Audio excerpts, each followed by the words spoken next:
اقترب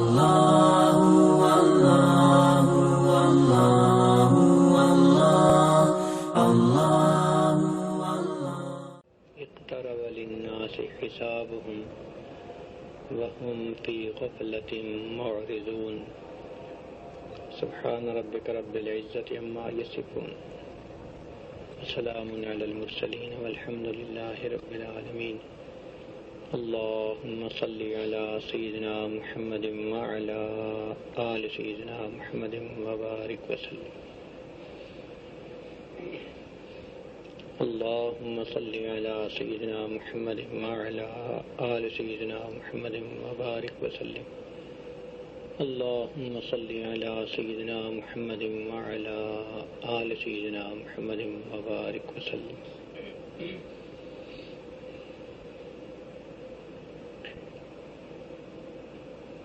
اقتربت الساعة قیامت قریب ہو گئی وانشق القمر اور چاند دو ٹکڑے ہو گیا۔ قرآن مجید میں چاند کے دو ٹکڑے ہونے کو قیامت قریب ہونے کی نشانی بتایا گیا۔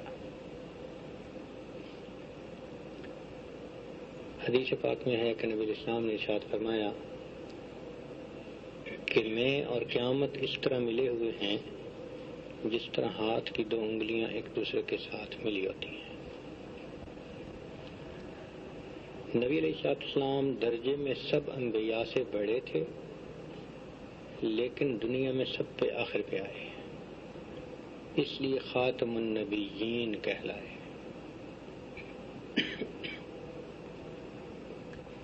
اب آپ ایک مثال سے سوچیں، کسی جگہ کوئی تقریب ہونی ہو، مہمان خصوصی کو بلایا جاتا ہے، جگہ کی صفائی کی جاتی ہے، ٹینٹ لگائے جاتے ہیں، کرسیاں بچھائی جاتی ہیں، تقریر کا انتظام ہوتا ہے، اسٹیج بناتے ہیں۔ سارا کچھ کرنے کے بعد پھر پہلے بچہ تلاوت کرتا ہے، پھر نعت پڑھتا ہے، پھر ایک عالم کا بیان، پھر دوسرے کا بیان، پھر تیسرے کا بیان، کرتے کراتے آخر کے اوپر مہمان خصوصی کی باری آتی ہے۔ جب مہمان خصوصی کی باری آتی ہے تو یہ اس بات کی دلیل ہوتی ہے کہ اب محفل ختم ہونے والی ہے، اور وہی ہوتا ہے کہ اس نے اپنا کام مکمل کیا، دعا کی، اور ساتھ ہی سارے لوگ محفل سے اٹھ کے گھروں کو چلے گئے، اجڑ گئی ہر چیز۔ بالکل یہی مثال اس دنیا پہ فٹ آتی ہے۔ یہ دنیا ایک سٹیج کی مانند ہے جس میں اللہ رب العزت نے انسانوں کی ایک تقریب لگائی، انبیاء تشریف لائے اور اپنے پیغام کو جو اللہ نے ان کو دیا وہ لوگوں کو سنا کے چلے گئے۔ ہر نبی نے کہا لا اسألکم علیہ اجرا، میں اس پر تم سے کوئی اجر نہیں مانگتا، اللہ کے لیے کہہ رہا ہوں، میں تمہاری خیر خواہی کر رہا ہوں، میں تمہارا بھلا چاہتا ہوں۔ آتے رہے اور واپس جاتے رہے۔ بالآخر نبی الاسلام بھی تشریف لائے۔ جیسے درمیان میں کہہ دیتے ہیں کہ جی اب جلدی آنے والے ہیں مہمان خصوصی، انتظار کی گھڑیاں پوری ہو گئیں، تو حضرت عیسیٰ علیہ السلام نے بالکل یہی کام کیا، اپنی قوم کو بتایا کہ میرے بعد ایک اللہ کے محبوب آئیں گے، من بعد اسمہ احمد، جن کا نام احمد ہوگا۔ انہوں نے اعلان بھی کر دیا اپنی زندگی میں۔ خیر نبی علیہ السلام تشریف لے آئے، آپ صلی اللہ علیہ وسلم نے اپنا پیغام پہنچا دیا، بلکہ پیغام پہنچانے کا حق ادا کر دیا۔ اس لیے 1,24,000 صحابہ نے بیک زبان ہو کر کہا تھا حجۃ الوداع کے موقع پر کہ آپ نے ونصحت الامہ، امت کو نصیحت کی اور جیسا حق تھا پہنچانے کا ایسے پہنچا دیا۔ چنانچہ نبی السلام نے کہا آسمان کی طرف انگلی اٹھا کر، اے اللہ اس پر گواہ رہنا، اور پھر تھوڑے دنوں کے بعد آپ دنیا سے تشریف لے گئے، اس لیے کہ پیغام پہنچ چکا تھا اور صدیق اکبر عنہ نے اس کو پہچان لیا تھا۔ اس لیے جب سورۃ النصر نازل ہوئی تو صحابہ خوش ہو گئے کہ اذا جاء نصر اللہ والفتح، کیسے اللہ کی مدد آ گئی، فتح آ گئی۔ وَرَأَيْتَ النَّاسَ يَدْخُلُونَ فِي دِينِ اللَّهِ أَفْوَاجًا۔ اب دیکھو کہ بعض حضرات کی نظر اس پر تھی کہ لوگ جوک تر جوک دین اسلام میں داخل ہوں گے، مزہ آئے گا، سارے لوگ اللہ کے فرمان بردار ہو جائیں گے، لیکن محبت والوں کی نظر انوکھی ہوتی ہے۔ یہ خوشیاں منا رہے ہیں اور صدیق اکبر عنہ کونے میں بیٹھے رو رہے ہیں۔ کسی نے پوچھا کہ کیوں رو رہے ہیں؟ کہنے لگے کہ ان آیات کی وجہ سے رو رہا ہوں، کئی تو خوشی کی آیات ہیں، مجھے تو اس میں غم نظر آتا ہے۔ کون سا غم؟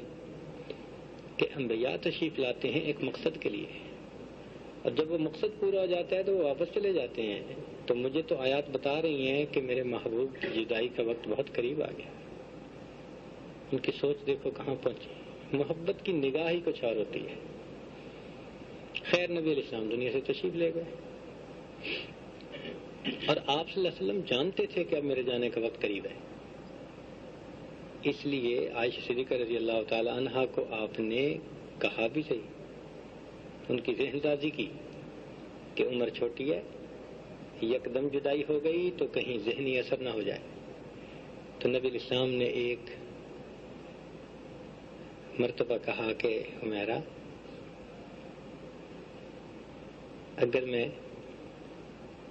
اگر ہم جدا ہو جائیں یا تم مجھ سے پہلے چلی جاؤ تو وہ بیوی تھی، محبت تھی، ناز تھا، کہنے لگی ہاں آپ تو چاہتے ہیں میں چلی جاؤں، آپ کسی اور سے نکاح کر لیں۔ وہی بیوی والا جواب دیا، مگر نبی علیہ السلام نے ان کے ذہن میں اس طرح ایک بات انڈائریکٹلی ڈال دی کہ جدائی بھی ہونے والی ہے۔ یعنی یہ تو پھر علماء نے اس پر پھر تفصیل لکھی ہے نا کہ کتنے اچھے انداز سے اللہ کے نبی نے بات کو، دوسرے انداز سے بات کرتے تو پتہ نہیں صدمہ ہوتا ان کے دن، اس انداز سے بات کی تو فوڈ فار تھاٹ بھی مل گیا اور بات بھی نرمی سے کر دی گئی۔ تو نبی علیہ السلام جب دنیا سے تشریف لے گئے تو صحابہ کو ابھی تصور بھی نہیں تھا، اس لیے تو عمر عنہ تلوار لے کے کھڑے ہو گئے کہ نبی علیہ السلام تو کسی خاص کیفیت میں ہے، جو کہے گا کہ آپ فوت ہو گئے تو میں تلوار سے اس کی گردن اڑا کے رکھتا ہوں۔ عمر رضی اللہ عنہ جیسے محتاط شخصیت، ان کا عمل یہ تھا۔ اس کا مطلب ہے کہ یہ اچانک تھا، صحابہ کو سمجھ نہیں لگ رہی تھی کہ یہ کیا معاملہ، حتیٰ کہ ثقیفہ بنو ساعدہ میں سب اکٹھے ہوئے اور صدیق اکبر وہاں پہنچے تو وہاں پہنچ کر انہوں نے کہا وما محمد الا رسول قد خلت من قبلہ الرسل افإن مات او قتل انقلبتم علی اعقابکم۔ اللہ اکبر۔ صحابہ کرام کہتے ہیں ہمیں یوں محسوس ہوتا تھا کہ ابھی آیتیں اتری ہیں اور اب ہم اس کو سن رہے ہیں، کیونکہ بالکل موقع کے مناسب تھی، پہلے کسی کا دھیان ہی نہیں تھا۔ اب صحابہ حیران تھے کہ چلو نبی علیہ السلام تشریف لے گئے، ان کو دفن کہاں کیا جائے، جنت بقیع میں دفن کریں یا ادھر جنت معلیٰ میں مکہ مکرمہ میں جا کے دفن کریں، کہاں دفن کریں؟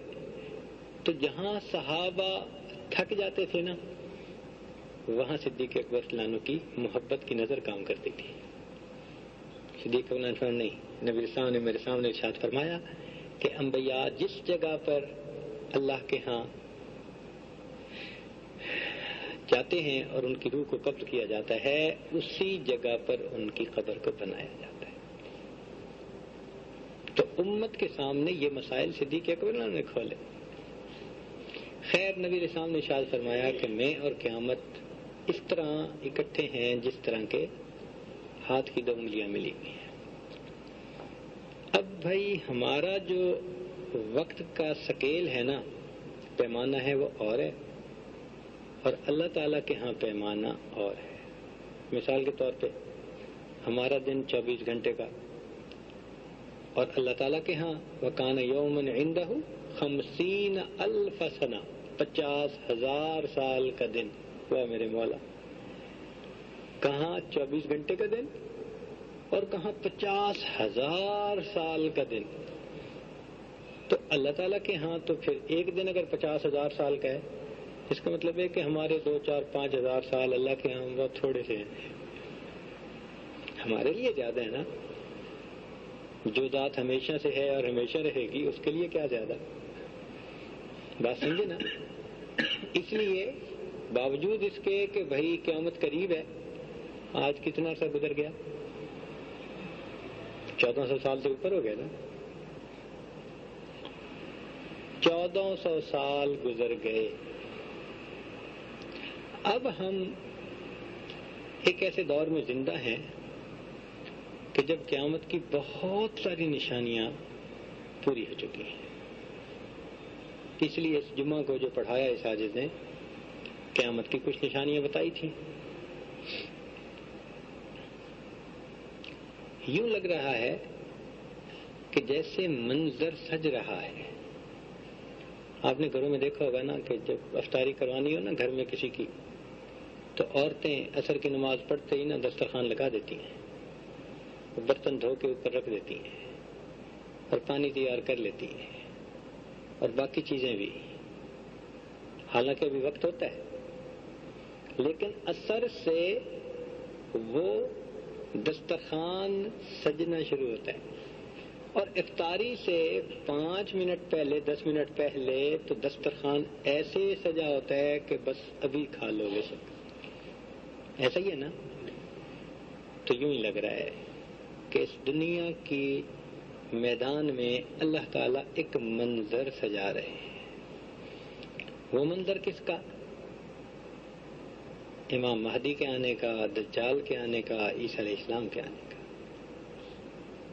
اس منظر سجنے کے لیے ایک شرط یہ بتائی گئی تھی، اشراط الساعہ، جو قیامت کی نشانیاں بتائی گئی کہ پوری دنیا کے اندر افراتفری ہوگی. اللہ اکبر. ایسا وقت آ گیا، کیا مشرق کیا مغرب، کیا شمال کیا جنوب، ہر جگہ پر افراتفری کا عالم ہے. ہر بندہ پریشان ہے. اس بات پہ ساری دنیا متفق ہے اس وقت کہ دنیا میں افراتفری مچی ہوئی ہے. پھر اور بہت ساری نشانیاں جو ساجد نے بتائی تھی، جن میں یہ تھا کہ کہت و رجال کا دور ہوگا. علماء میں سے جو اٹھ جائے گا اس جیسا پھر دوسرا کوئی نہیں ہوگا.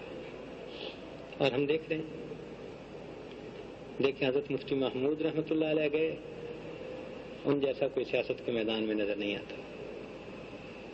مفتی محمد شفیع رحمۃ اللہ علیہ گئے، ان جیسا کوئی دوسرا نظر نہیں آتا.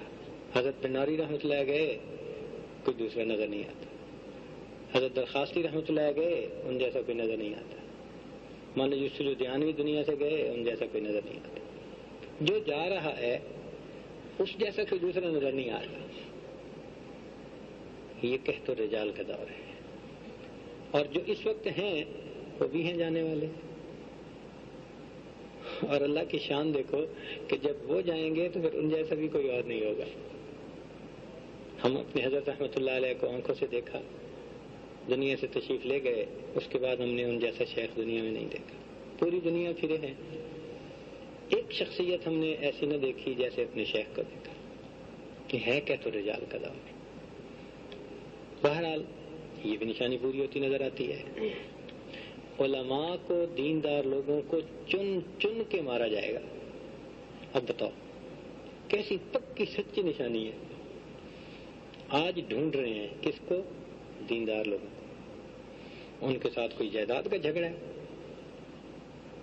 کوئی وراثت کی تقسیم ہے؟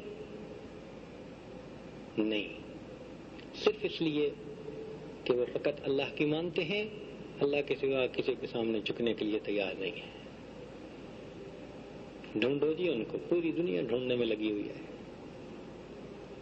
چن چن کے ڈھونڈ کے ایسے لوگوں کو جو دین پہ پکے ہوں، سچے ہوں، ان کو آج مارا جائے۔ یہ نشانی بھی پوری ہوتی نظر آتی ہے۔ وقت کے حاکم وہ بن جائیں گے جو سب میں سے زیادہ برے لوگ ہوں گے۔ آپ اپنے گرد دیکھ لیں، اقتدار اوپر سے لے کے نیچے تک آج کن لوگوں کے ہاتھ میں ہے۔ تو نشانیاں تو ہمیں بہت ساری پوری ہوتی نظر آتی ہیں۔ لگتا یہ ہے کہ اب وہ وقت قریب ہے۔ کیا لگتا ہے؟ بولیں، اب وہ وقت قریب ہے۔ یوں نہ کہیں کہ امام مہدی کے آنے کا وقت قریب ہے، بلکہ یوں کہنا چاہیے کہ دجال کے آنے کا وقت قریب ہے۔ اس لیے کہ اگر ہم یوں کہیں نا کہ امام مہدی کے آنے کا وقت قریب ہے تو پھر طبیعت میں سستی آ جاتی ہے، دل کہتے اچھا پھر وہی آئیں گے، پھر کریں گے جو کرنا ہے، ہم فارغ ہیں۔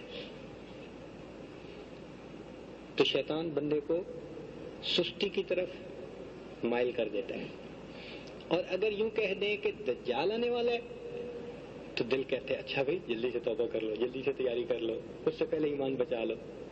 تو چونکہ اس میں ایمان بچانے کا جذبہ پیدا ہوتا ہے، اس لیے یوں کہنے کی بجائے کہ امام مہدی آنے والے ہیں، کیا کہنا چاہیے؟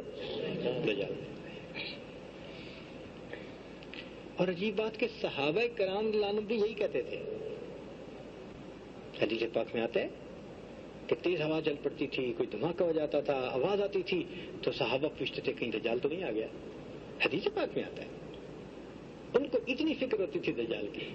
تو اس کا مطلب ہے کہ جو لوگ امام مہدی کے آنے پر قیافے لگاتے ہیں، اس کی بجائے دجال کے آنے کی بات کرنا یہ زیادہ بہتر ہے، یہ زیادہ اقوا ہے، بہتر ہے یہ بات۔ اس لیے کہ جیسے امام مہدی آئیں گے ساتھ دجال آئیں گے، اور دجال کو قتل کرنے کے لیے عیسیٰ علیہ السلام تشریف لائیں گے، تینوں کا آنا اکٹھے۔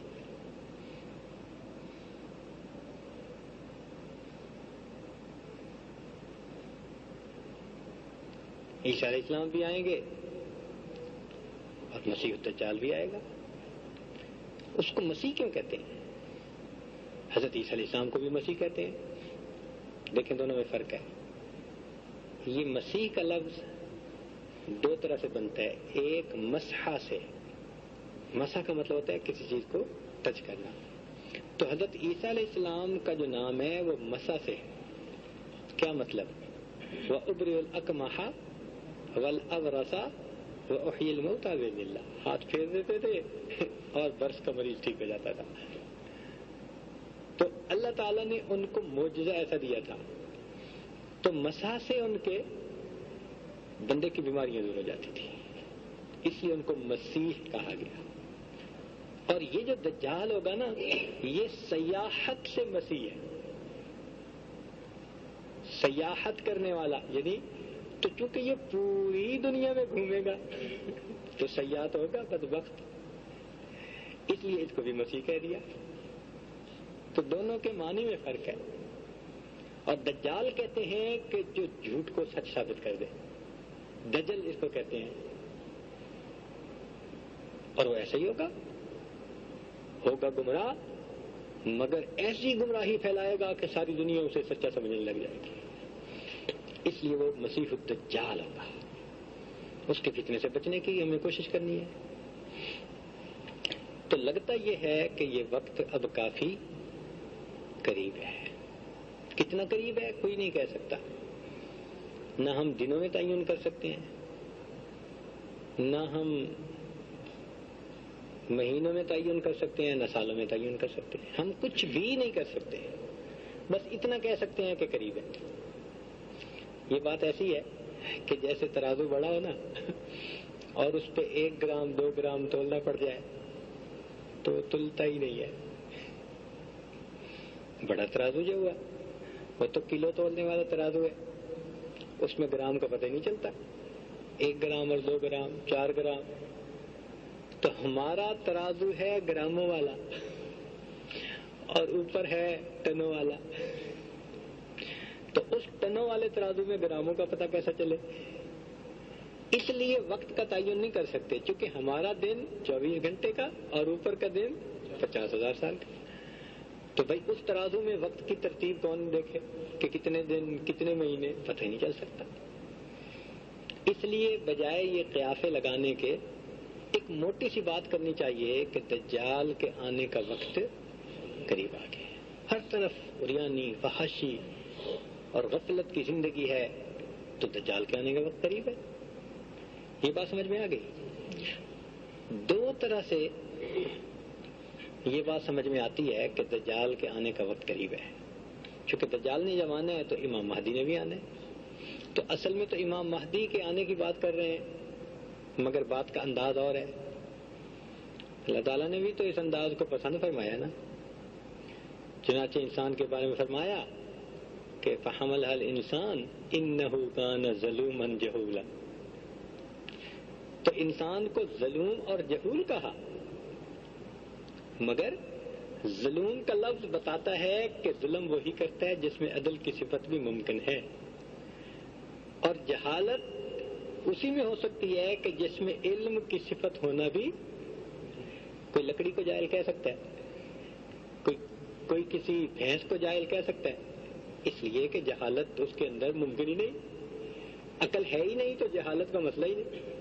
تو ظاہر میں تو اللہ تعالیٰ نے فرمایا کہ یہ جاہل ہے، مگر حقیقت میں اس کی تعریف بھی کر دی کہ ہے اصلاً جاہل، لیکن اگر اپنے آپ کو سنوارے تو یہ جاہل کی بجائے عالم بھی بن سکتا ہے. تو دیکھو بات اگر کر دیتے کہ یہ اس نے بوجھ اٹھا لیا اور یہ بڑا عدل والا اور بڑا علم والا ہے، تو ممکن ہے انسانوں میں تکبر آ جاتا کہ ہماری تعریفیں پروردگار نے ہمارے پیدا ہونے سے پہلے کر دی. تو جس اللہ تعالیٰ نے عاجزی کا حکم فرمایا، وہ پھر بندے کے اندر اس طرح تکبر پیدا کر سکتے تھے؟ نہیں نہ ہو سکتا تھا. اس لیے پسند ہی فرمایا انہ کان ظلوما جہولا. تو ہم بھی اسی طرح بات کیا کریں گے کہ دجال کے آنے کا وقت قریب ہے، مگر کہنا کیا چاہیں گے کہ امام مہدی آنے والے. بات سمجھ گئے نا؟ اچھا، 2 طرح سے اندازہ ہوتا ہے کہ وہ آنے والے ہیں. چلو کیا بتانا ہے. کافی دیر ہو گئی، آپ لوگوں دعا کر دیتے ہیں. چلو آپ لوگ گھر جائیں اور آرام کریں ہیں، اپنی اپنی جگہوں پہ جائیں. آپ بھی کہیں گے کہ چلو 2-3 دن چھٹی مل گئی تھی، آج پھر کہیں سے نازل ہو گئے.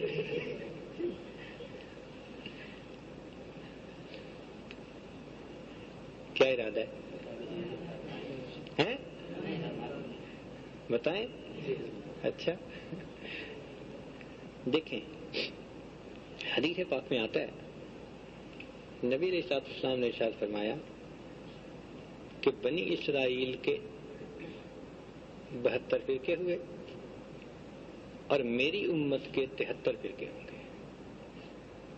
اور اس حدیث میں فرمایا کہ بے شک تم ان کے نقش قدم پہ چلو گے، حتیٰ کہ اگر وہ کسی بل میں گھسے تھے تو تم بھی اسی میں گھسنے کی کوشش کرو گے. حدیث کے الفاظ ہیں کہ اس امت میں اگر کسی نے ماں سے بدکاری کی تھی تو تم میں سے بھی کوئی ہوگا جو ماں سے بدکاری کرے گا. ہو بہو وہی کرو گے، تم ان کے نقش قدم پہ چلو گے. حدیث پاک ہے. اس کا مطلب یہ ہے کہ جو ان کے ساتھ پیش آیا وہی کچھ ہمارے ساتھ پیش آئے گا. اچھا، اب ان کے ساتھ کیا پیش آیا؟ یہودیوں کو اس دنیا میں اللہ نے بڑی نعمتیں دی، مگر یہ قوم بھی بڑی ناشکری قوم تھی. ان کی ناشکریوں کی وجہ سے پھر اللہ تعالیٰ نے ان پر 2 دفعہ مصیبت بھیجی. 2 دفعہ ان پر مصیبت بھیجی. 700 سال انہوں نے عیش کے گزارے اور 700 سال کے بعد پھر اللہ تعالیٰ نے ان سے تخت و تاج چھین لیا اور ان پر ایسے لوگ مسلط کر دیے جنہوں نے ان کو مار پیٹ کے بیت المقدس سے باہر نکال دیا. پھر اللہ تعالیٰ کی مہربانی ہوئی، کچھ عرصے کے بعد اللہ تعالیٰ نے پھر ان کو وہی نعمتیں دے دی، طاقت دے دی، وہی قوت دے دی، سب کچھ دے دیا.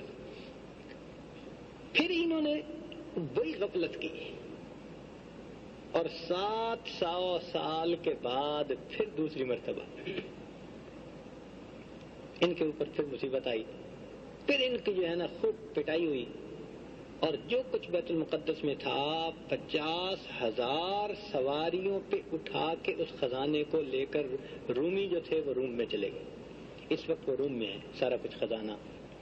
اب جب امام مہدی آئیں گے وہ روم کو فتح کریں گے اور روم کا وہ خزانہ پھر بیت المقدس لے کر جائیں گے. یہ پہلے بخت نصر لے کے گیا تھا، یہ کچھ پھر ایک دوسرا. تو 2 مرتبہ یہ واقعہ پیش آیا. قرآن مجید میں بھی اس کا تذکرہ ہے. فَإِذَا جَاءَ وَعْدُ أُولَاهُمَا بَعَثْنَا عَلَيْكُمْ عِبَادًا لَنَا أُولِي بَأْسٍ شَدِيدٍ فَجَاسُوا خِلَالَ الدِّيَارِ. دیکھا تو قرآن مجید میں بھی اس کا تذکرہ. تو ان پر ذلت کتنی دفعہ آئی؟ ان سے تاج چھین لیا گیا ان کی غفلتوں کی وجہ سے. اب اس کا مطلب یہ ہے کہ پیٹرن ہمارا بھی وہی بننا ہے. پیٹرن کس کو کہتے ہیں انگریزی میں؟ ترتیب، انداز. ہمارا بھی وہی ہونا ہے، حال ہمارا بھی وہی ہونا ہے. چنانچہ اگر آپ غور کریں تو امت مسلمہ پر پہلی مرتبہ جو ذلت آئی من حیث الامہ وہ 7ویں صدی ہجری میں اس وقت آئی جب تاتاریوں نے ان سے تخت و تاج چھینا اور ایک دن میں 4 لاکھ مسلمانوں کو قتل کیا اور پوری دنیا میں مسلمانوں کے پاس کہیں حکومت نہیں تھی، ختم. 700 سال کے بعد ایگزیکٹ وہی ہوا 7ویں صدی ہجری. ایسے ہی ہے نا؟ تو 7ویں صدی ہجری میں مسلمانوں کے ساتھ وہی ہوا. اتنا مسلمانوں کے اندر اس وقت کمزوری تھی، ضعف تھا کہ ایک تاتاری عورت نے مسلمان مرد کو کہا خبردار جو یہاں سے ہلا. تو اس پہ اتنا خوف تھا کہ وہ وہیں کھڑا رہا. وہ گھر گئی، چھری لے کے آئی اور اس بندے کو قتل کر دیا. اور مسلمانوں کا حال یہ تھا کہ تاتاری کسی شہر جانا چاہتے تھے نا تو وہ پورا شہر ہی خالی کر کے چلے جاتے تھے.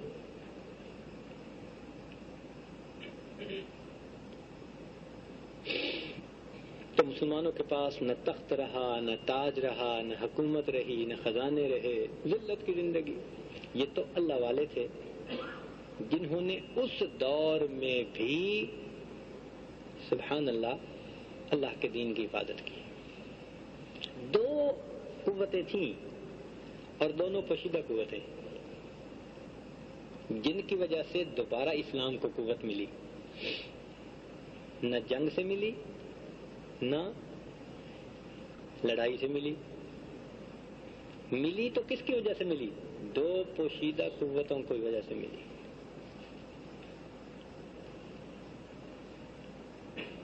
ہوا یہ کہ تاتاری 30 سال گزرنے کے بعد اسلام لے آئے اور انہوں نے اپنے اسلام کا اعلان کیا اور اس کے بعد پھر اللہ نے دوبارہ تخت و تاج مسلمانوں کو عطا کر، چونکہ وہی مسلمان بن گئے تھے جو تاج چھیننے والے تھے. مگر ان کے مسلمان بننے میں 2 خاموش قوتیں تھیں. چلیں اب آپ بتائیں کون کون سی تھیں. ایک تو آپ بتا لیں گے، ایک نہیں بتا پائیں گے.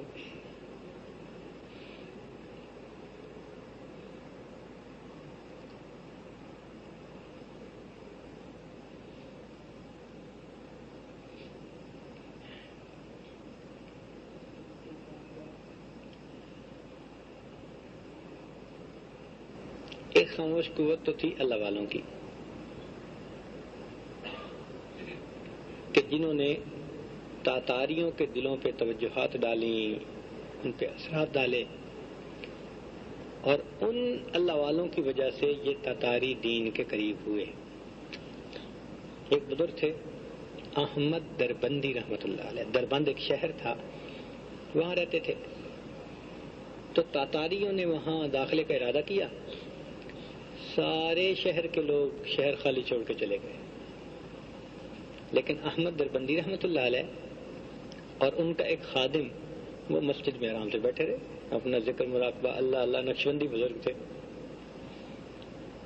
جب تتاری آئے اور انہوں نے پورے شہر کو خالی دیکھا تو جو شہزادہ تھا نا، کمانڈر، اس نے کہا کہ دیکھو ہماری کتنی دہشت ہے، کتنی ہماری جو ہے نا وہ بہادری ہے کہ دشمن شہر ہی چھوڑ کے چلا گیا. پھر اس کو رپورٹ ملی کہ جناب پورا شہر تو خالی نہیں ہوا، 2 بندے ابھی بھی ہیں. اس کو تو غصہ آیا، اس نے کہا پکڑ کے لاؤ، پیش کرو.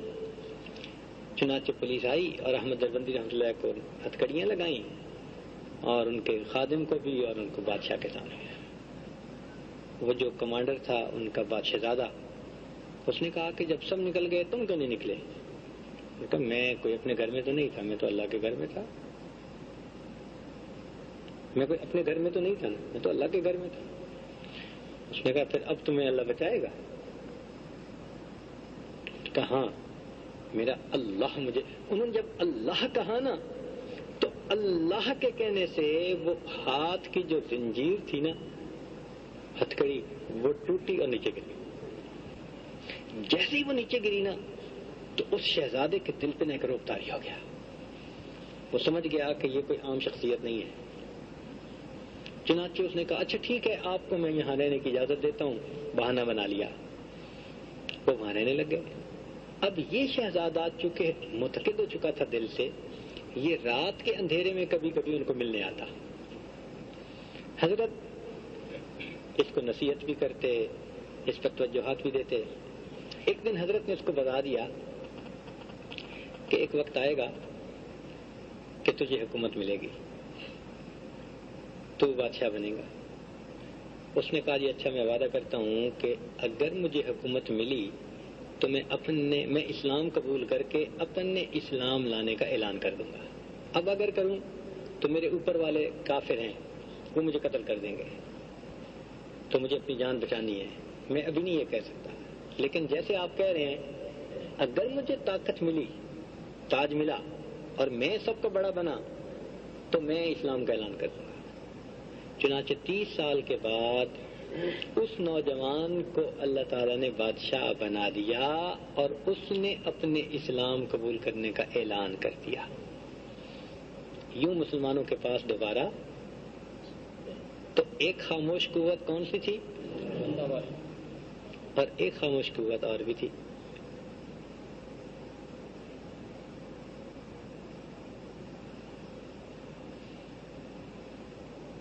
بولے وہ خاموش قوت تھی مسلمان عورتوں کی. مسلمان عورتوں کی. تاتاریوں نے جب ملک و سلطنت پہ قبضہ کیا تو انہوں نے مسلمانوں کی جتنی نوجوان عورتیں تھیں سب کو اپنے گھروں میں آباد کر لیا، بیویاں بنا لیا. اب یہ مجبور بچیاں تھیں، جوان العمر تھیں، ان کو ان کافروں نے اپنے گھروں میں رکھ لیا. مگر یہ دل سے تو مسلمان تھی، ایمان والی تھی، اور ایمان ان کے دل میں بڑا پکا تھا.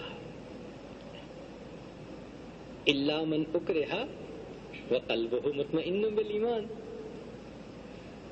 وہ مجبور تھی، معذور تھی، مگر دل ان کا ایمان پر جمع ہوا تھا. تو انہوں نے ان کے گھروں کو بسایا، ان کی اولادوں کی ماں بنی، مگر اپنے اخلاق و عادات کو انہوں نے نہیں چھوڑا، بلکہ اپنی خوش خلقی سے، اپنے فہم سے، اپنے عادات سے، خدمت سے انہوں نے اپنے خامدوں کے دل کو رام کر لیا. چنانچہ تاتاری نوجوان جو تھے وہ مسلمان عورتوں کے اخلاق سے بہت متاثر ہوئے. یہ بڑی اچھی عورتیں ہیں، اتنا حسن سلوک ان کے اندر، اتنی خامد کی خدمت ان کے اندر، اتنا یہ اچھی ہیں، اتنا یہ فلاں ہیں. چنانچہ انہوں نے ان عورتوں کو گھروں کے اندر فل آزادی دے دی. جب بندہ بیوی سے خوش ہوتا ہے تو گھر میں پھر اسی کی چلتی ہے. تو یہی حال ان مسلمان عورتوں کا ہوا. چنانچہ ان مسلمان عورتوں کو جب گھر میں کھل کے رہنے کا اختیار ملا تو انہوں نے اپنے بچوں کو دین سکھانا شروع کر دیا. ہر گھر ایک خاموش مدرسہ بن گیا بغیر دین کا نام لیے. اسلام کی ان بیٹیوں نے دین کا کام کرنا شروع کر دیا. نبی علیہ السلام کی سنتوں کو بچوں میں زندہ کرنا شروع کر دیا. آداب کو، اخلاق کو، تعلیمات کو ان کے اندر زندہ کرنا شروع کر دیا. یہ وہ نسل تھی جو 30 سال کے بعد، جنریشن گیپ کو ہوتا ہے نا، وہ 30 سال کا ہوتا ہے، کہتے ہیں نا جی اگلی نسل. تو یہ وہ نسل تھی جو ان مسلمان ماؤں کی گود میں پلی اور بالآخر 30 سال میں انہوں نے اپنے اوپر والوں کا بوجھ خود اٹھا لیا اور اوپر والے بوڑھے ہو کے فارغ ہو گئے. یہ وہ نسل تھی جن کو ادھر ماؤں نے تیار کیا تھا اور ادھر اللہ والے نے وقت کے حاکم کو تیار کیا. تو حاکم نے جب اعلان کیا ان بچوں نے فوراً دین کو قبول فرما لیا. ہے ایاں شورش تاتار کے افسانے سے، پاسباں مل گئے کعبے کو صنم خانے سے. آج لوگ پوچھتے ہیں جی یہ صوفی لوگ کیا کرتے ہیں؟ بتاؤ نا بھائی، تاتاریوں سے کس نے تاج لیا؟ تمہاری تلواروں نے؟ تم نے قوت بازو سے اپنے جو ہے نا وہ تاج کو واپس لیا تھا؟ نہیں. تو کیسے لیا؟ اللہ والوں کی باطن کی قوت نے، مسلمان بیٹیوں کی حیا اور پاک دامنی کی زندگی نے، اچھے اخلاق نے بالآخر اسلام کو دوبارہ یہ عزت عطا فرما دی. تو بہرحال یہ تو تفصیل درمیان میں آ گئی. تو بات کرنی یہ تھی کہ مسلمانوں کو پہلی ذلت کتنے عرصے کے بعد ملی اور اب اس کے بعد کتنا عرصہ گزر گیا؟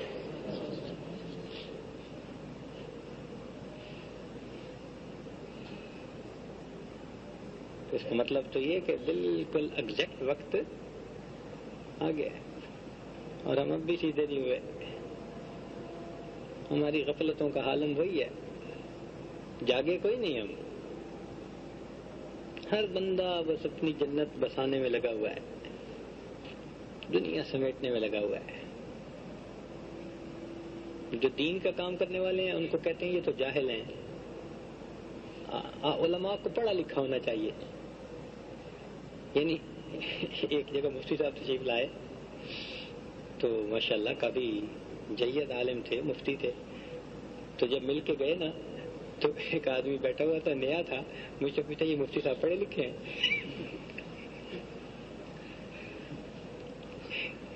خیر اس کی تو میں نے مٹی پلید اچھی طرح کی، لیکن حیرت مجھے اس بات پر ہوئی، اندازہ لگاؤ کہ میں کہہ بھی رہا ہوں مفتی صاحب ہیں، مفتی صاحب چلے گئے، اچھا مفتی صاحب آپ تشریف لے جائیے. تو مجھے پوچھتا یہ مفتی صاحب پڑھے لکھے ہیں؟ یعنی عقل سوچ اتنی الٹی ہو گئی کہ آج پڑھے ہوئے یعنی دین پڑھے ہوئے بندے کو لوگ ان پڑھ سمجھتے ہیں اور جو دنیا کے پیچھے بھاگنے والا ہو اور ٹک مٹ جانتا ہو اس کو سمجھتے ہیں کہ یہ پڑھا لکھا ہے. تو سدھرے تو ہم اب بھی نہیں نا. اور پھر 7 سال گزر گئے. اس کا مطلب یہ ہوا کہ دوسری باری اب قریب ہے. اب چونکہ دوسرے باری قریب ہے تو اس کا منظر اب سج گیا ہے. اب وہ آج ہو، کل ہو، پرسوں ہو، جب ہو اللہ جانے، ہمیں کیا پتا. ہمارا دماغ ایسا نہیں کہ ہم کیا پہ لگائیں، لیکن اتنا پتہ لگتا ہے کہ کچھ ہونے والا ہے. کیا ہونے والا ہے؟ کچھ ہونے والا ہے. اس لیے کہ ہم غفلتوں سے باز نہیں آ رہے. اللہ اکبر کبیرہ. تو اب سمجھ آ گئی نا کہ بھائی منظر سج رہا ہے. اچھا دوسرا طریقہ، نبی علیہ السلام نے ارشاد فرمایا کہ میرے بعد میری امت میں ہر صدی کے شروع میں کچھ لوگ آئیں گے جو میری سنتوں کو زندہ کریں گے، بدعتوں کو ختم کریں گے، دین کی تجدید کر دیں گے. ان کو مجدد کہا جاتا ہے. ہر صدی میں مجدد آتے رہے.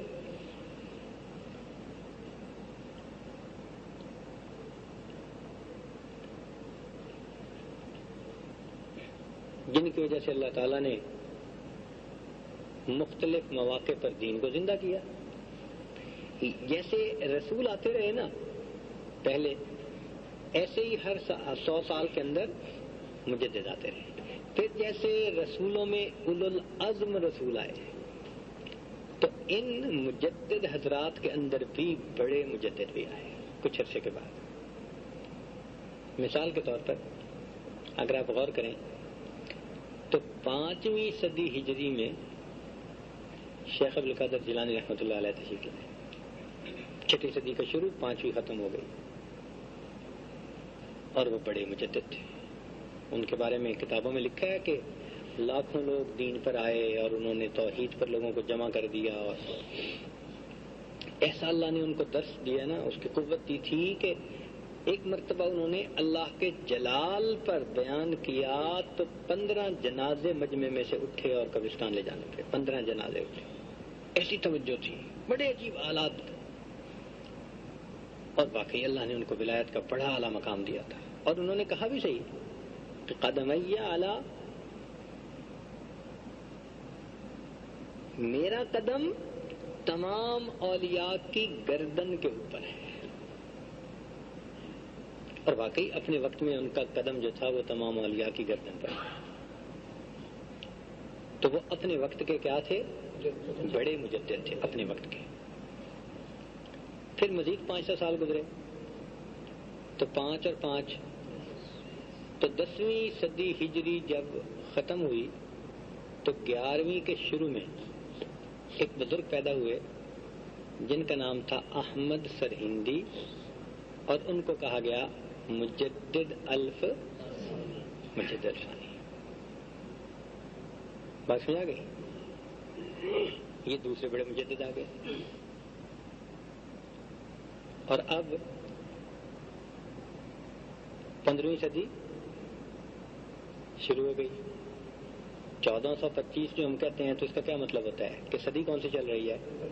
15ویں چل رہی ہے نا. اب 15ویں شروع ہو گئی تو اب اگلے بڑے مجدد نے آنا ہے، اور جو اگلے بڑے مجدد ہوں گے وہ امام مہدی ہوں گے.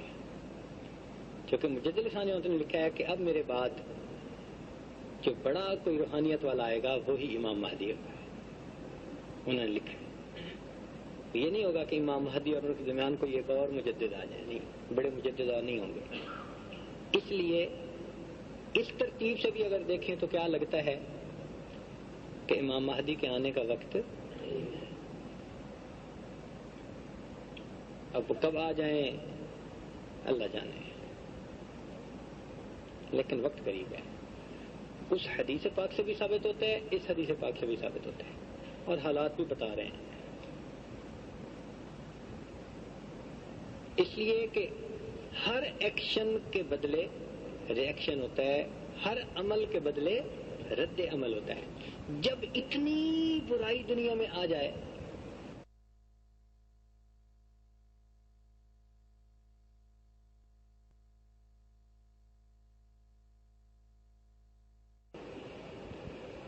اور اس وقت کی علامات میں سے ایک یہ ہے کہ زلزلے کثرت کے ساتھ آئیں گے.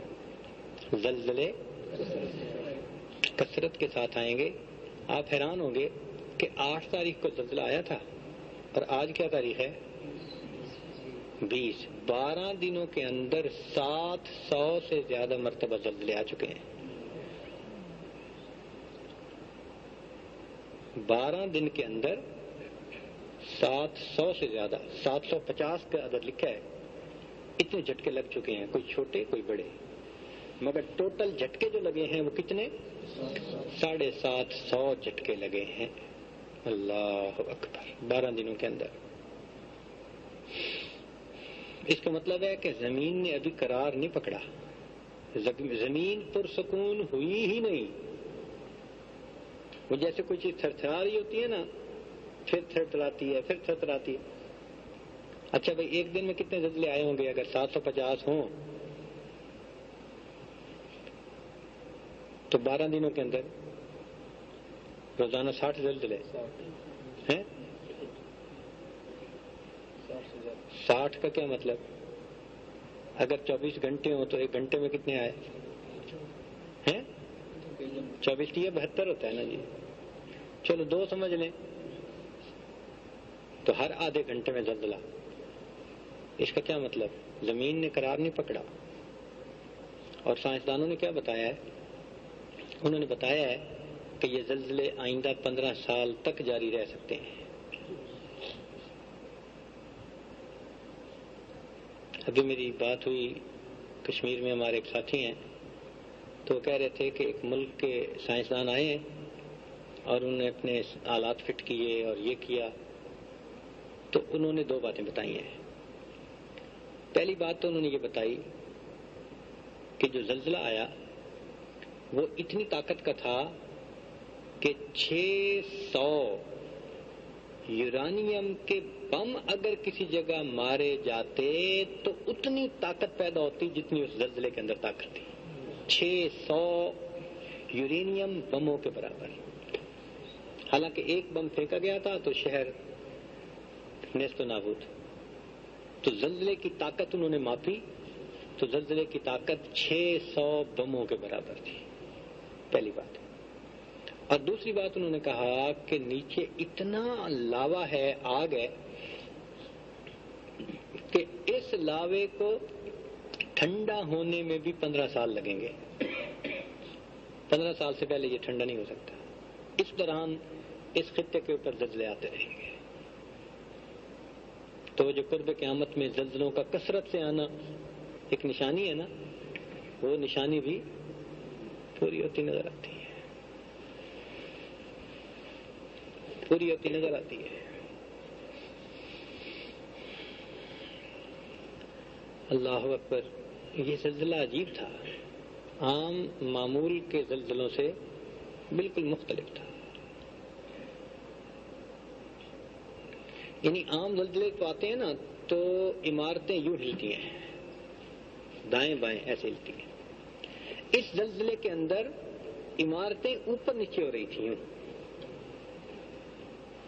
تو ان سائنسدانوں نے بتایا کہ یہ ایسا زلزلہ ہے کہ جن زلزلوں کے نتیجے میں دنیا میں پہاڑ بن جاتے ہیں یہ اس پروسیس کا ایک حصہ ہے. چنانچہ اس وقت بالا کوٹ کے قریب میدان تھے تو ان میں کچھ زمینیں جو ہیں وہ 10-10 15-15 فٹ اونچی ٹیلے بنے ہوئے ہیں اور کچھ جو ہیں وہ نیچے ہوئی ہوئی ہیں. یعنی جیسے بالکل ایک میدان تھا پہلے، سب دنیا دیکھتی تھی کہ یہ میدان ہے. اب وہ میدان نہیں ہے. اب اس میں کہیں جو ہے وہ 6 فٹ 10 فٹ جو ہے وہ اونچا ٹیلا سا بنا ہوا ہے اور کہیں جو ہے وہ گڑھا بنا ہوا ہے. ایسے جیسے چھوڑو بچہ، ایسے جیسے زمین جو ہے اس کے اندر تبدیلی آ گئی ہے کوئی. اور بالا کوٹ شہر کا تو اندازہ کر کے آئے مولانا قاسم منصور صاحب اور انہوں نے آنکھوں دیکھا حال سنایا. اللہ اکبر. وہ کہتے ہیں کہ ہم نے لوگوں کو دیکھا، گھروں کو دیکھا. یعنی ایک وہاں پر عمارت تھی جو شاید 5 منزلہ تھی. کتنی منزلہ تھی؟ 5 منزلہ تھی. اب اس وقت صورتحال یہ ہے کہ اس کی نیچے کی 3 منزلیں زمین کے اندر چلی گئی ہیں اور صرف 2 منزلیں اوپر نظر آتی ہیں. اس کی چھت نظر آتی ہے اور 1 منزل اور دوسری منزل اور 3 منزلیں زمین کے اندر ہیں. وہ کہنے لگے یہ عجیب ہے. اب بتائیں بلڈنگ کیا کرے گی جی؟ سریا ہو، فلاں ہو، یہ ہو وہ. جب بلڈنگ نہیں زمین کے اندر چلے جانے تو پھر کیا ہوگا؟ وہ کہتے ہیں کہ میں آنکھوں سے دیکھ کے آیا، اس کی چھت نظر آتی ہے. وہ جو 5 منزلہ تھی 3 منزلیں زمین کے اندر، 2 منزلیں اوپر ہیں. کہنے لگے کہ میں اپنے گھر گیا اپنی والدہ کا پتہ کرنے، تو ایک دن تو مجھے اپنا گاؤں ہی نہیں ملا. پورا دن میں ادھر ادھر پھرتا رہا، مجھے گاؤں ہی کہیں نہیں ملا. بالآخر لوگوں نے بتایا کہ بھی تمہارا گاؤں یہاں تھا، تو پتہ چلا کہ 2 پہاڑ یوں آپس میں ملے اور پوری کی پوری بستی اس میں غرق ہو گئی، کوئی مکان ہی نظر نہیں آتا۔ اللہ اکبر۔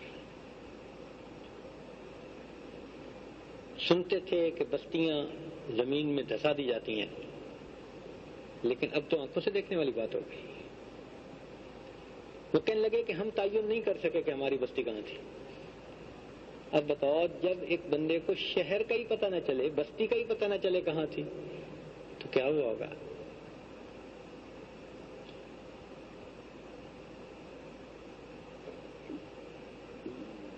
دریا کے کنارے جو بڑی مسجد تھی وہ انہوں نے اس دفعہ نہیں بنائی تھی، بیان بھی ہوا تھا، تو وہ کہہ رہے تھے جی ہم نے جدید بنائی ہے اتنی مضبوط تاکہ کوئی بھی سیلاب آئے تو اس پہ اثر نہ پڑے۔ وہ کہنے لگے کہ وہ مسجد پوری کی پوری یوں دریا کے اندر چلی گئی۔ اب مسجد کی کھڑے ہو کر دیکھیں تو دریا اور اس کے اوپر چھت نظر آتی ہے، باقی پوری مسجد دریا کے اندر۔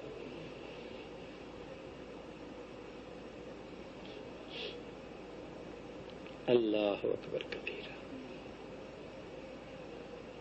کہنے لگے ہم نے دیکھا ایک پہاڑ تھا، اس کا ادھر کا حصہ ادھر جا گرا اور ادھر کا حصہ ادھر جا گرا، اور درمیان میں سے آگ کے وہ دھوئیں کے جو ہے بادل نکلنے لگے۔ یعنی نیچے اتنا لاوا تھا کہ جیسے وہ یعنی کسی چیز کو توڑ کے نکل آتے ہیں نا، وہ پہاڑ کو اس نے توڑ دیا 2 ٹکڑوں میں، آدھا ادھر جا گرا آدھا ادھر جا گرا، اور درمیان میں سے دھواں نکل رہا ہے۔ اور ان سائنسدانوں نے یہ بھی کہا کہ یہ لاوا ممکن ہے آتش فشاں پہاڑ کی شکل اختیار کر لے، تو اس صورت میں پھر اس سے ایسی آگ نکلے گی جو گرد کے سینکڑوں میلوں میں بالکل انگارے بسا دے گی۔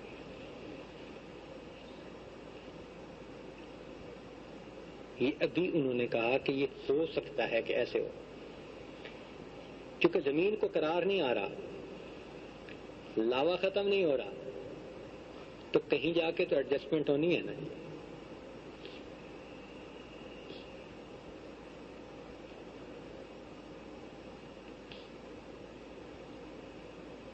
ایک ہاسپٹل تھا مظفر آباد میں، پتہ نہیں کتنے 100 بیڈ کا، ڈاکٹر تھے، مریض تھے، ملنے والے تھے، پورا کا پورا ہاسپٹل وہ اس زلزلے کے اندر زمین کے اندر چلا گیا۔ اس میں سے ایک بندہ بھی بچا ہوا نظر نہیں آتا، ایک بندہ بھی۔ جتنے مریض، جتنے ڈاکٹر، جتنا عملہ، اب آپ بتائیں ہسپتال میں کتنے لوگ ہوتے ہیں، وہ بچ کیسے نکلتے؟ وہ تو زمین کے اندر چلے گئے۔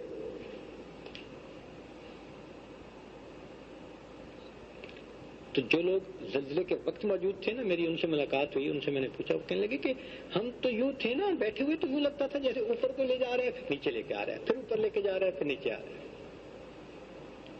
ایسا زلزلہ ہم نے تو ایسے زلزلے نہیں نا دیکھے۔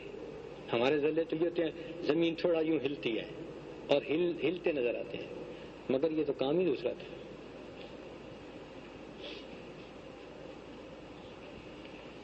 یہ تو کام ہی دوسرا تھا۔ اللہ اکبر کبیرہ۔ بلکہ ایک آدمی نے اپنی بات سنائی، وہ کہنے لگا کہ زلزلہ آیا تو یک دم میں اتنا زمین کے اندر چلا گیا۔ کہتے میں نے دیکھا کہ وہ پوری زمین، اور میں جیسے کوئی بھری سی مٹی ہو نا، یعنی کچی مٹی کہیں ڈلوائی ہوئی ہو اور بندہ آئے تو وہ اتنا اندر چلا جاتا ہے۔ کہتے یک دم میں نے دیکھا کہ میں اتنا اندر چلا گیا، اور میں ابھی حیران ہو کے دیکھ رہا ہوں کہ دوبارہ جب آیا تو میں باہر اچھل کر گرا، تو میں وہاں سے بھاگا، پیچھے مڑ کے دیکھا تو جتنی بستی تھی ساری کی ساری اندر جا چکی تھی۔ وہ خود بتاتا ہے، کہتا ہے کہ میں اتنا اندر زمین کے دھنس کے پھر باہر نکلا۔ اللہ اکبر کبیر۔ عجیب و غریب۔ بہرحال زیادہ باتیں کیا بتانی، سنانے والوں نے تو بہت ساری باتیں سنائی ہیں، بہت ساری باتیں سنائی ہیں۔ ہمارے چیمہ صاحب ہیں، تو ان کی ایک عزیز ہے وہاں بچی، اس کی شادی ایک میجر سے ہوئی تھی اور وہ غازی آباد میں تھا، جو پورا شہر زمین کے اندر دھنس گیا. تو وہ بچی وہاں تھی، کہتی ہے اپنے خاوند کے ساتھ میں کمرے میں سوئی ہوئی ہوں. ان کی ایک بیٹی پہلے تھی، چند سال کی ہوگی، اور ایک اب بیٹا ان کو ہوا. وہ بیٹا چند مہینے کا تھا، چھوٹا بچہ. اب وہ ایک ہی بیڈ پہ میاں بھی سویا ہے، بیوی بھی سوئی ہوئی ہے، بیٹی بھی سوئی ہوئی ہے، بچے بھی چھوٹا سویا ہوا ہے. صبح کے وقت ماں کہتی ہے کہ اچانک بچہ رویا. دودھ کے لیے بچے رو پڑتے ہیں نا.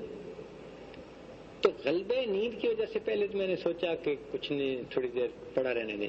پھر میں نے کہا بیٹا ہے، رو رہا ہے، چلو میں اس کو دودھ دیتی ہوں. کہنے لگی جیسے ہی میں اٹھی دودھ دینے کے لیے تو میں نے دیوار کو دیکھا تو ایک جو ہے نا دراڑ یوں پڑتی چلی جا رہی ہے دیوار کے اندر، پھٹتی جا رہی ہے دیوار، یوں چلتی جا رہی ہے. کہنے لگی جیسے میں نے دیکھا تو میں نے خامد کو جلدی سے جگایا، یہ دیوار کو کیا ہو رہا ہے؟ کہنے لگے اس نے دیکھا، اس نے کہا یہ تو دیوار پھٹ رہی ہے، دلدل آ رہا ہے، نکلو یہاں سے. کہنے لگے کہ میرے خامد نے بیٹی کو اٹھایا اور میں نے بیٹے کو اٹھایا، اور ہم جیسے ہی کمرے سے باہر بالکونی میں آئے تو پورا کمرہ نیچے. اور اللہ کی شان کہ ہم بالکونی میں کھڑے ہیں اور آگے برآمدہ تھا، وہ برآمدہ بھی زمین پہ، ہم درمیان میں ٹریپ ہو گئے. پیچھے بھی گر گیا، آگے بھی گر گیا. کہنے لگے میرے خامد نے عقل مندی کی، وہ جو گرا تھا نا تو اس میں سے کنکریٹ کا اتنا تودا اٹھا کے اس نے زور سے جو ہے نا کھڑکی پہ دے مارا تو کھڑکی ٹوٹ گئی. تو خامد فوجی تھا، اس نے جلدی سے چھلانگ لگائی اور مجھے کہا بچے مجھے پکڑاؤ. کہنے لگے میں نے چھوٹے بچے کو پکڑایا، اس نے اس کو یوں پھینکا، پھر بیٹی کو اٹھایا، یوں پھینکا، پھر اس نے مجھے مشکل سے اٹھایا چونکہ مجھ سے اوپر چڑھا نہیں جا رہا تھا. کھینچا اس نے مجھے، کھینچ کے جیسے ہی اس نے مجھے وہاں کیا، اور پھر میں نے بیٹے کو اٹھایا، اس نے بیٹی کو اٹھایا. ابھی ہم اٹھا ہی رہے تھے کہ وہ بالکونی بھی نیچے. کہنے لگی ہم وہاں سے بھاگے، لیکن عجیب بات کہ ہم سے بھاگا نہیں جا رہا تھا. تو میرا خامد مجھے کہتے کیا ہے آج ہم سے کون ہی اٹھتے. وہ کہنے لگی ایسے وہ زمین ہو گئی تھی کہ جیسے ہمارے پاؤں کے ساتھ کسی نے 25-30 کلو کا وزن باندھا ہوا ہے اور ہم سے پاؤں اٹھانا مشکل ہو رہا تھا، بھاگنا مشکل ہو رہا تھا. کہنے لگی ہم تھوڑی دور اسی طرح چلتے گئے. آگے جا کے جہاں زمین نارمل ہوئی ہم نے پیچھے مڑ کے دیکھا، جتنے وہاں مکان تھے سارے زمین کے اندر دھس چکے. تو کہتے ہیں ہمارے ہمسائے میں ایک بریگیڈیئر تھا، اس کی پوری فیملی زمین کے اندر. یہ آنکھوں دیکھا اس بچی نے حال سنایا. خیر اس قسم کی بہت ساری باتیں ہیں، لیکن ایک بات بتا دوں کہ جن لوگوں پہ یہ سب کچھ ہوا ہم ان سے زیادہ نیک نہیں ہیں. صحیح کہہ رہا ہوں. جن لوگوں پہ یہ سب کچھ ہوا ہم ان سے زیادہ نیک نہیں ہیں. ان میں کتنی پاک دامن عورتیں تھیں، کتنے نمازی لوگ تھے، کتنے حج کرنے والے، عبادت کرنے والے، تہجد پڑھنے والے.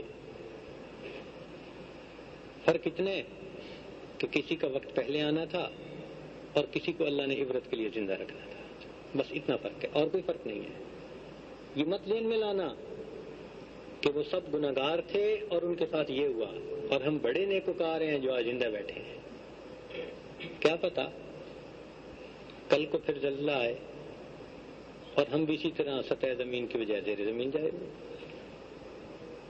اس لیے کہ اگر اتنا لاوا ہے تو وہ تو کہتے ہیں کہ پورے ملک کے اندر یہ ہے نا یہ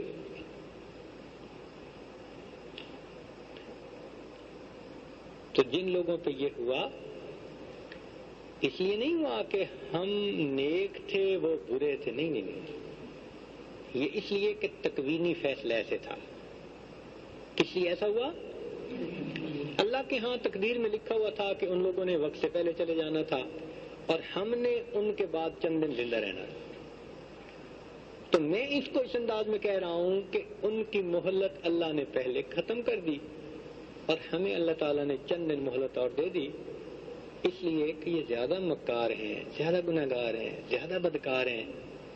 شاید ان کو دیکھ کے عبرت پکڑ لیں. اور اگر ان باتوں کو سننے کے بعد بھی آج ہم اپنے گناہوں سے سچی توبہ نہیں کرتے تو پھر ہمارے جیسا بدبخت بھی کوئی نہیں ہوگا. سچی بات یہ ہے، ہمارے جیسا بدبخت بھی پھر کوئی نہیں. اللہ سے معافی مانگیں، اللہ ہمیں اپنی پکڑ میں نہ لے. اگر وہاں زلزلہ آ سکتا ہے تو اثرات یہاں بھی آ سکتے ہیں. کتنے گھر تھے ہنستے بستے دنیا سے چلے گئے، آج ان کے اوپر آنکھ سے رونے والا بھی کوئی نہیں. کیا بچے بھی گئے، ماں باپ بھی گئے، بہن بھائی بھی گئے، پورے کے پوری فیملی چلی گئی. ایک ایک آدمی کے 300 رشتہ دار دنیا سے چلے گئے. تو بھائی جب ایسی صورتحال ہو تو ہمیں چاہیے کہ ہم اس سے نصیحت پکڑیں. یہ پھر ایک منظر سج رہا ہے، پتہ نہیں اللہ کو کیا منظور ہے. پھر کسی کا امتحان مقصود ہے، پھر کسی کا امتحان مقصود ہے. جو عبرت پکڑیں گے، جو اللہ توبہ کریں گے، رجوع اللہ کریں گے، وہ ایمان بچا کے لے جائیں گے. اور جو غفلت میں پڑے رہیں گے، أَفَأَمِنَ أَهْلُ الْقُرَىٰ أَن يَأْتِيَهُم بَأْسُنَا بَيَاتًا وَهُمْ نَائِمُونَ.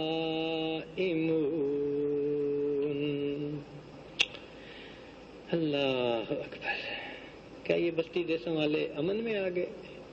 ایسا نہیں ہو سکتا کہ اچانک ان کے اوپر مصیبت آئے اور یہ سب کے سب سوئے پڑے ہوئے. کیا پتہ، سوئے پڑے ہوں لوگ.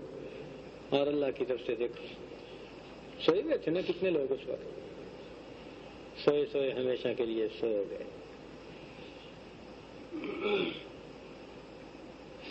تو اس لیے آج کی اس محفل میں اپنے گناہوں سے سچی توبہ کر کے آئندہ نیکوکاری کی زندگی گزارنے کا دل میں عہد اور ارادہ کر لیجئے. اللہ تعالی ہماری توبہ کو قبول فرمائے.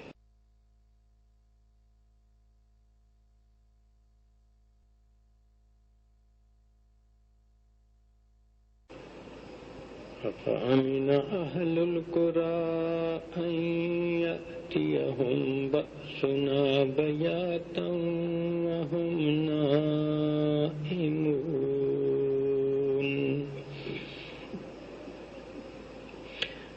وَكَأَيِّن مِّن قَرْيَةٍ عَتَتْ عَنْ أَمْرِ رَبِّهَا وَرُسُلِهِ فَحَاسَبْنَاهَا حِسَابًا عَسِيرًا وَعَذَّبْنَاهَا عَذَابًا نُكْرًا فَذَاقَتْ وَبَالَ أَمْرِهَا وَكَانَ عَاقِبَةُ أَمْرِهَا خُسْرًا. كَذَلِكَ الْعَذَابُ وَلَعَذَابُ الْآخِرَةِ أَكْبَرُ.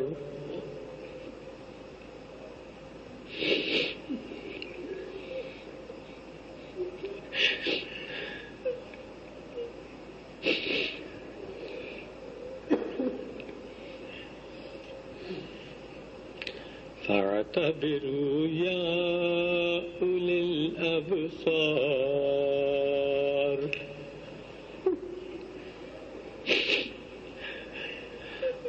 فَاعْتَبِرُوا يَا أُولِي الْأَبْصَارِ.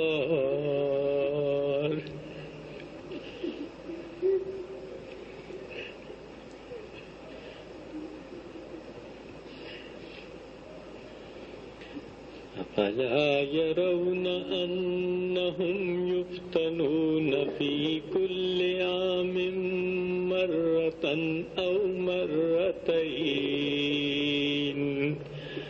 ثُمَّ لَا يَتُوبُونَ وَلَا هُمْ يَذَّكَّرُونَ. ثُمَّ لَا يَتُوبُونَ وَلَا هُمْ يَذَّكَّرُونَ.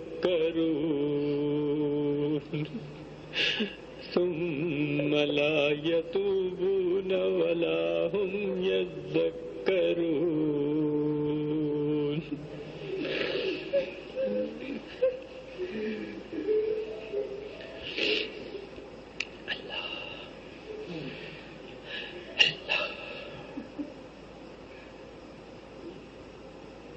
سبحان ربي العظيم. اللهم صل على سيدنا محمد وعلى آل سيدنا محمد وبارك.